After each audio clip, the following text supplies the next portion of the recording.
Hello guys, আসসালামু আলাইকুম। আমি ফারজানা। আমার সাথে যে দুইজনকে দেখছেন, এই দুজন হচ্ছে আমার বেস্টু। একজন হচ্ছে টেম্পো, মানে আমার টেম্পো রানী। আর একজন হচ্ছে রোদে, মানে আমার রোদে রানী। এটা হচ্ছে আগারগা আইডিবি ভবনের সামনে লেনে, যেখানে আমরা বসে ডিউটি শেষে বসে আড্ডা দিচ্ছিলাম। মজা ছিল দিনটা।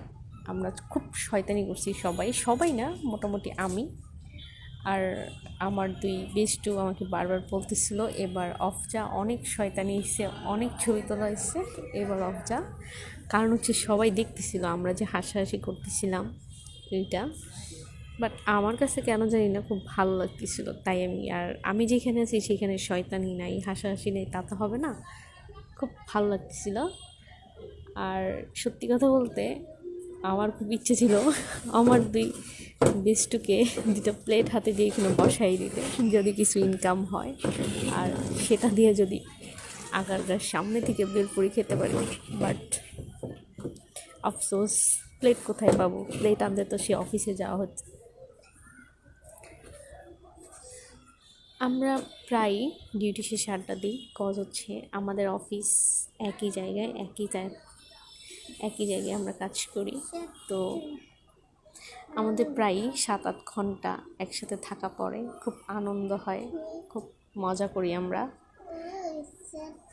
অবশ্য আমি, কজ হচ্ছে আমার যে দুইটা বেস্টু আছে ওরা অত বেশি চঞ্চল না, ওরা খুব চুপচাপ থাকে। বাট আমি যেখানে থাকি ওইখানে তো মজা হবেই, মাস্ট বি। এখানেও খুব মজা করতেছিলাম, হাসাহাসি করতেছিলাম আমরা। কজ হচ্ছে পাশ দিয়ে একটা লোক যাচ্ছিল, এগুলো নেওয়ার জন্য খুব হাসতেছিলাম, যে এগুলো বলতেছিলাম বারবার যে দেখ কেমন যায়। তো ওরাও বলতেছিল তুই এবার অফ যা, দেখবি সব ঠিক। তাই আমি বলছি যে আমি যদি অফ হয়ে যাই তাহলে তো বিনোদন শেষ হয়ে যাবে, তার থেকে বেটার আমি আমার মতো থাকি। আর আমার বেস্ট বলতেছিল যে সবাই তোরে পাগল বলতেছে, পাগল মনে করতেছে, এত জোরে জোরে হাসতেছি। বাট আমার কাছে খুব মজা লাগতেছিল, আজকের দিনটা খুব বেস্ট ছিল।